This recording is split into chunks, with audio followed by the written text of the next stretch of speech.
When it comes to single board computers, as you might know, Raspberry Pi offers a lot of flexibility that we can do with it. Thus, besides other operating systems, installing Android in it is not a new idea. But as Android televisions become popular over the years, I am thinking it is not a bad idea to make our old non-Android TV into an Android one. Here, if you look at the prices of Android televisions, you will find that they are not pretty cheap, and also buying a new one makes this TV a total waste. To get rid of this problem, I can easily use an Android TV box that offers almost all the facilities that a real Android TV should have. But they are not so pocket friendly as well. Cheaper alternatives are not so reliable and many features are missing on them. So in this two-part video series, let's take a look at our Raspberry Pi 4, do some test in order to find out is it possible to make an Android TV box with it, or buying a commercial one is a good idea. So let's get started. For this project, I just go with Raspberry Pi 4B, which is the latest version and a successor of Raspberry Pi 3B Plus. According to its specification, it is more powerful than its predecessor. Because of that, before doing anything, we have to add a heatsink over its system on the chip. And also, I have used a fan to cool the heatsink down. It is important to say that Raspberry Pi 4B, what I have right now, is the 4GB RAM variant. This project can be possible in the 2GB RAM variant also. Anyway, for starters, we need a 16GB microSD card, which I firstly formatted into its standard settings by using SD card formatter. Then I downloaded LineageOS 16.0 from the developer's website, which is based on Android 9.0. Afterwards, I unzip it and get this file. Then I used Balena HR to flash the image file onto the SD card. When the flashing is successfully completed, I insert the microSD card into the Raspberry Pi. For the display, I used the micro HDMI to HDMI cable. That micro HDMI goes to the Raspberry Pi and the HDMI goes to the television. For the power, I use USB Type-C cable and a 5V 2A power adapter to power the Raspberry Pi. Although it is recommended to use 5V 3A power supply, but currently I don't have any, so I stick with 5V 2A one. Also, I used a wireless keyboard and mouse for the inputs.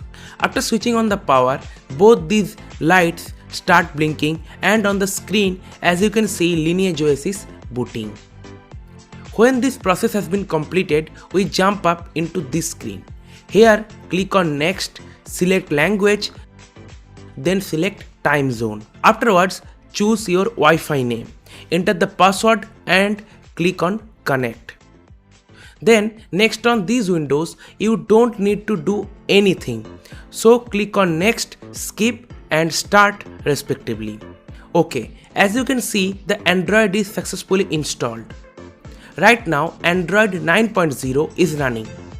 Anyway, to get the Google Play services on our system, we have to install GApps on the Raspberry Pi. Constrakanks developers are recommending Pico GApps, which has the bare minimum Google Play functionalities. To download the GApps, I visit the opengaps.org and select ARM. Afterwards, I choose the Android version, which in my case is Android 9.0. Then I choose the Pico and click this download button. When the download is finished, I copy this file into a different pen drive. Next, we need a zip file called recovery to boot. I am copying recovery to boot and GApps simultaneously into my pen drive. Okay, moving on. On the Raspberry Pi, go to the settings, about, and then tap the build number 7 times. That actually enables the developer option. Now let's move on to the developer option by clicking on the system, advanced and then developer option. Here turn on the root access by clicking on root access obviously and select apps and ADB. Afterwards, turn the local terminal on. Then I find the terminal from the app drawer. Right now, I am inserting that pen drive into the USB port of the Raspberry Pi where I copied the zip files named recovery to boot and gapps. Then on the local terminal, I write su that determines the super user and press enter. Now we get this pop-up message. Click on allow, then use this command rpi4 recovery.sh. Now we get this message that indicates Raspberry Pi will boot into the recovery mode if we restart the machine. So we type reboot and press enter. After a couple of seconds, it reboots and automatically gets us into the TWRP recovery. First, swipe the slider to allow the modification. To install the gapps, press the install button and then click on select storage and choose USB OTG. As you can see, the two zip files which are located on my pen drive. Select Open Gaps ARM 9.0 Pico. On the next window, here you have to swipe this slider to confirm flash. The gapps is installing. It takes a couple of minutes to install. When the installation is successful, we need to click on Wipe Delvic and then swipe to wipe. The TWRP icon can help me to enter into the home screen, and in this window again click on wipe, then swipe to factory reset. Now again click on the TWRP icon to enter into the home screen, then click on install. Select recovery to boot and swipe to confirm flash. Done. Now we have to just press reboot system, that's it. Then the OS takes a bit of time to boot. When this madness is successful, we will go through all the setup procedure of an Android system. After completing the setup, we get this error message. This message is regarding device registration. Just ignore them for now because we will solve it later. When the setup procedure is completed, you will notice that the interface of LineageOS on your Raspberry Pi basically looks like an Android, not Android TV. I will fix that later. But first solve the Google Play Services issue as it constantly provides notifications. To solve this problem, download an application called Device ID, which can be found on my website geekysommo.com. Here we get the Google Service Framework code. Click on it and then click on the copy button on this dialog box. We need this ID later.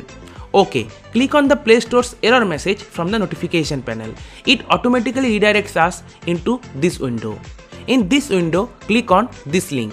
This link will redirect us into the device registration page. Here you need to sign in with your Google account. I have done it already, so I don't need to do that. Now paste the Google Service Framework ID by pressing the Ctrl+V from your keyboard and then click on register. After a minute or two, the process will be completed. To confirm this, scroll down a bit on this web page and you get a number like this. Now restart the machine by holding the F5 key from your keyboard. When our machine is successfully booted up, we still get this notification from Google Play Services. This issue can easily be fixable. Open the Play Store and click on Sign In. After a couple of minutes, we get this sign in window. Now use your user ID and password which you have used during the device registration. Now this problem is resolved. The Play Store is also working perfectly fine. Let's test it properly by downloading an application. I want to download a browser in my system. Anyway, it is downloading right now. But I completely forgot something to tell you. I haven't completed the setup of the Pi. So I just click on the home button and move into the home screen. From the notification section, I have clicked on this message, which takes me to the setup window again. After completing the setup process, which I think is not necessary to explain to you in details because everyone has an Android device and everything here is the same as that. After completing the setup, I have come back onto the Play Store and notice that the app is downloading. After a couple of seconds, it successfully downloaded into my machine. As I said before, the interface looks like Android, not Android TV. To change this, I need a launcher. Several are available, but I am using right now is TV Home Launcher. which is available on Play Store though, but I want to sideload it from my pen drive. Again, another problem has started. After connecting my pen drive, the OS can't detect it. It is missing from the File Explorer too. After a couple of minutes of researching, I realized that it is another bug of the OS. To fix this issue, I immediately downloaded ES File Explorer from its official website and installed it. In the ES File Explorer, I found that the pen drive still not properly detected, so I remove it from the USB port and insert it again. Now it is detected and properly usable, so I open it and install the launcher. When this installation is successful, I click on the home button. Here I get the two options. I choose TV Home and click on All OS. That's it. If you are thinking that this is the only launcher that you can use, then you are completely wrong. Here is the bunch of other TV launcher app that you can install on your Raspberry Pi. I am putting the link of this article on my video description. Check it out. Now you can notice that the Android here looks like an Android TV, but to properly utilize its features, we need to sideload some more applications like Aptoide TV, Set Orientation, etc. You can get all of these applications on my website geekysommo.com. Link is in the video description. Then I restart the machine. Now looking at its interface and features, we can say that Raspberry Pi 4 can easily convert a normal TV into an Android TV. So we can say that the Raspberry Pi 4 has the potential to be used as an Android TV box. In a nutshell, the project is successful, but still we haven't installed many useful applications and not properly optimized the Pi to get its maximum performance. And most importantly, right now we aren't using any enclosure to protect it. So in the next part, we will optimize our system, install some applications, and finally we will find a suitable case that can protect it from the environment. Now it is time to end this part of this series. If you are planning to recreate this project, then all the components, parts list, programs and tools are found on my website geekysommo.com. Link is in the video description. If you guys enjoyed this video and learned something new, then don't forget to like, share and subscribe and turn on the notification bell for future updates. Thank you so much.